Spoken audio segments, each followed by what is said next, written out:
Ahora, el otro propósito del diezmo, según la Biblia, en Números 18, versos 21 al 23, era para sostener a los sacerdotes. ¿Qué dice la Escritura? Y aquí yo he dado a los hijos de Leví todos los diezmos en Israel por heredad, por su ministerio. ¿Por qué? Porque también hay personas que dicen que los diezmos eran para el sostenimiento del pueblo, y eso no es correcto. Era para el sostenimiento. Dice, yo le di todos los diezmos a los hijos de Leví, los diezmos de Israel para los hijos de Leví. ¿Por qué? Por su ministerio. Dice el verso siguiente, por cuanto ellos sirven en el tabernáculo de reunión, y no se acercarán más los hijos de Israel al tabernáculo de reunión, para que no lleven pecado por el cual mueran. Mas los levitas harán el servicio del tabernáculo de reunión, y ellos llevarán su iniquidad. Y mira lo que dice el verso 23, estatuto perpetuo para vuestros descendientes, y no poseerán heredad entre los hijos de Israel. ¿Qué es lo que está diciendo la Biblia?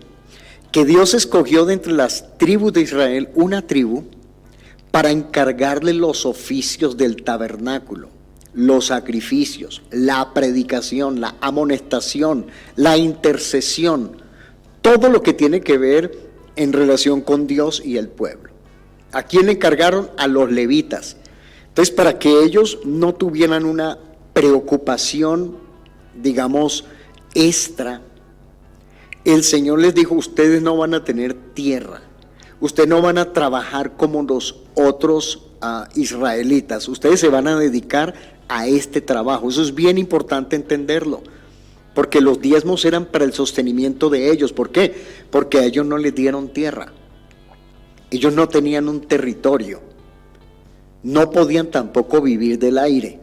Entonces Dios estableció los diezmos para honrarlo a Él, pero también estableció los diezmos para el sostenimiento de los sacerdotes.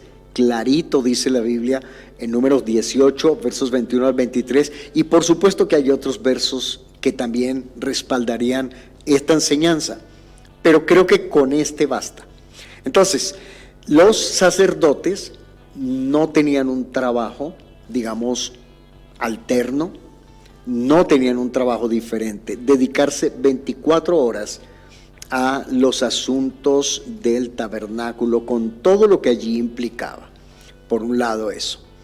Entonces, entendiendo yo el espíritu de la ley y el propósito por el cual se establecen los diezmos, creo que me es más fácil entender en este tiempo qué está pasando.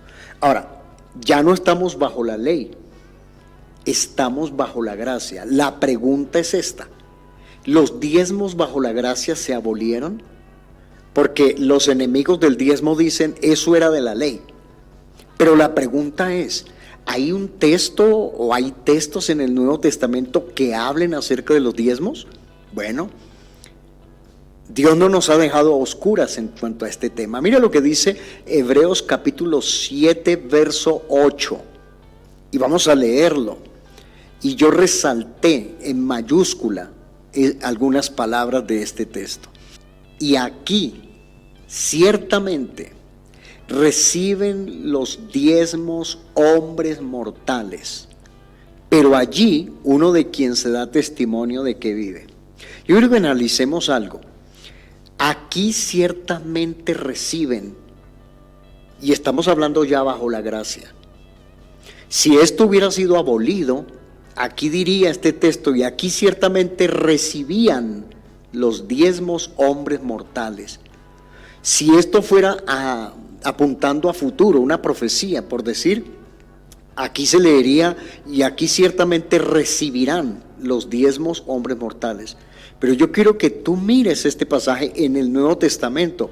Yo no entiendo por qué los enemigos del diezmo no leen este pasaje. Bueno, alguna vez yo le prediqué a alguien sobre esto y me dijo, no, ahí está hablando con los judíos. Bueno, pues esta carta a los hebreos es una carta universal, porque no podemos usar de la carta a los hebreos el capítulo 11 de la fe para decir que es la fe, la certeza de lo que se espera y que es para nosotros, pero excluir el capítulo 7, especialmente el verso 8. No lo puedo hacer. Yo tengo que ser muy consecuente, muy serio en el estudio de las Escrituras. Si de Hebreos voy a tomar unos pasajes de la Biblia para aplicarlos a mi vida, hombre, yo creo que entonces debería tomar todo Hebreos o excluir todo el libro de los Hebreos, decir, quitemos el libro de los Hebreos de la Biblia porque yo creo que eso es para los judíos. Me parecería a mí una actitud, perdónenme la expresión, una actitud hipócrita, extraer unos textos y decir estos no. Pero aquí, para nosotros que creemos que toda la Biblia es inspirada por Dios y útil para enseñar, redarguir, corregir, instruir en justicia, para nosotros que creemos que no hay texto que podemos quitar de la Escritura, pudiéramos decir en esta enseñanza que este texto, Hebreos 7:8, tiene tanta vigencia el día de hoy como arrepentidos y convertidos, y como el capítulo 11 de la fe y otros textos más de la Escritura. Entonces aquí están ratificando el diezmo en el Nuevo Testamento, por lo menos es lo que nosotros podemos ver a través de la Escritura. Amén. Entonces no se abolió. No hay un texto que diga ya no hay diezmos, no existe. Pero hay un texto que dice que aquí todavía reciben los diezmos hombres mortales, que eso es algo que en honor a la verdad y con el respeto que la Biblia merece, yo creo que también deberíamos tener muy en cuenta ese versículo. Ahora, ¿para qué son los diezmos en este tiempo? Acuérdense, encontramos el propósito de los diezmos en el Antiguo Testamento. Sabemos que eran para glorificar a Dios y eran para el sustento de los sacerdotes. Pero ¿para qué son los diezmos en este tiempo? El apóstol Pablo en 1 Corintios 9, versos 1 al 14 nos explica. Es cierto que no menciona la palabra diezmo, pero sí menciona, hace un paralelismo entre el servicio en el Antiguo Testamento de los sacerdotes y el propósito del diezmo para ellos. No menciona la palabra diezmo, pero sí deja entrever que está haciendo un paralelismo entre los sacerdotes y los predicadores de este tiempo. Verso 1, él pregunta, no soy apóstol, no soy libre, no he visto al Señor, a Jesús el Señor nuestro Dios. ¿No sois vosotros mi obra en el Señor? Si para otros no soy apóstol, para vosotros ciertamente lo soy, porque el sello de mi apostolado sois vosotros en el Señor. Contra los que me acusan, esta es mi defensa. O sea, a Pablo también lo señalaban de robarse el dinero. Por el contexto de lo que aquí está diciendo, como que lo acusaban de lo mismo. Y él dice, esperen un momento, contra los que me acusan, esta es mi defensa. ¿Acaso no tenemos derecho de comer y beber? ¿No tenemos derecho de traer con nosotros una hermana por mujer, como también los otros apóstoles y los hermanos del Señor y Cefas? ¿O solo yo y Bernabé no tenemos derecho de no trabajar? ¿Quién fue jamás soldado a sus propias expensas? Es decir, ¿quién se fue al cuartel a prestar servicio militar y llevó todo lo que necesitaba? Cartucheras, fusil, casco, munición, comida. Nadie. Nadie es soldado a sus propias expensas. Ahora él pregunta, ¿quién planta de la viña y no come de su fruto? ¿O quién apacienta el rebaño y no toma de la leche del rebaño? ¿Digo esto solo como hombre? Y hace la pregunta, ¿no dice esto también la ley? Porque en la ley de Moisés está escrito, no pondrás bozal al buey que trilla. ¿Tiene Dios cuidado de los bueyes? ¿O lo dice enteramente por nosotros? Y Pablo dice, pues por nosotros escribió. Porque con esperanza debe dar el que ara, y el que trilla con esperanza de recibir del fruto.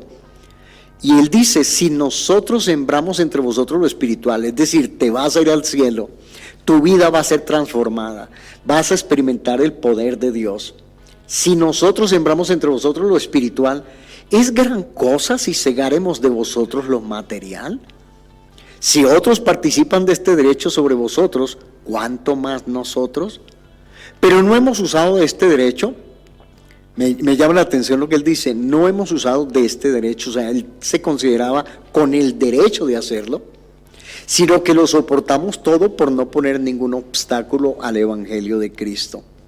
Y ahora el apóstol Pablo vuelve y menciona a los sacerdotes del Antiguo Testamento. Fíjese, ¿no sabéis que los que trabajan en las cosas sagradas comen del templo y que los que sirven al altar del altar participan? ¿Por qué le dio Dios a los levitas el diezmo? Porque ellos iban a dedicar a las cosas sagradas. Ellos no tenían heredad, ellos no tenían territorio para sembrar, para apacentar ovejas, para criar ganado, no tenían eso. Entonces el apóstol Pablo dice, en este tiempo, ¿no sabéis que los que trabajan en las cosas sagradas comen del templo, que los que sirven al altar del altar participan? Verso 14, así también ordenó el Señor. Esto no fue la Iglesia Pentecostés Unida Internacional o la Pentecostal Unida de Colombia o la Asamblea Apostólica de la Fe en Cristo Jesús, ninguna organización. Así también ordenó el Señor a los que anuncian el Evangelio que vivan del Evangelio. En otras palabras, en este tiempo, o más bien, en otras palabras, en el Antiguo Testamento los hombres que recibían el diezmo eran hombres que no tenían un trabajo secular, sino dedicados completamente al ministerio sacerdotal. En este tiempo, dice la Biblia, que los hombres que predican el Evangelio, es decir, que no tienen un trabajo secular, sino que lo han dejado todo, su profesión y sus cosas, para dedicarse al servicio, ¿qué dice la Biblia? Que el Señor ordenó que vivan del Evangelio. El propósito está ahí, tanto en el Antiguo Testamento como en el Nuevo Testamento. Ahí está el propósito de Dios, el ser honrado y glorificado, y por otro lado, a través de los diezmos, ser sostenidos los hombres que se dedican completamente al ministerio. Bueno, yo quiero dejar esta enseñanza hasta aquí, pues rogando a nuestro Dios que sea de bendición, que podamos entender que sí, hay personas que se lucran, hay personas que, vamos a decir, se aprovechan de la buena fe de las personas, se aprovechan de lo que Dios estableció para enriquecerse, pero eso no, en ninguna manera, por la actitud de ellos, invalidan lo que está escrito. Ellos darán cuenta a Dios.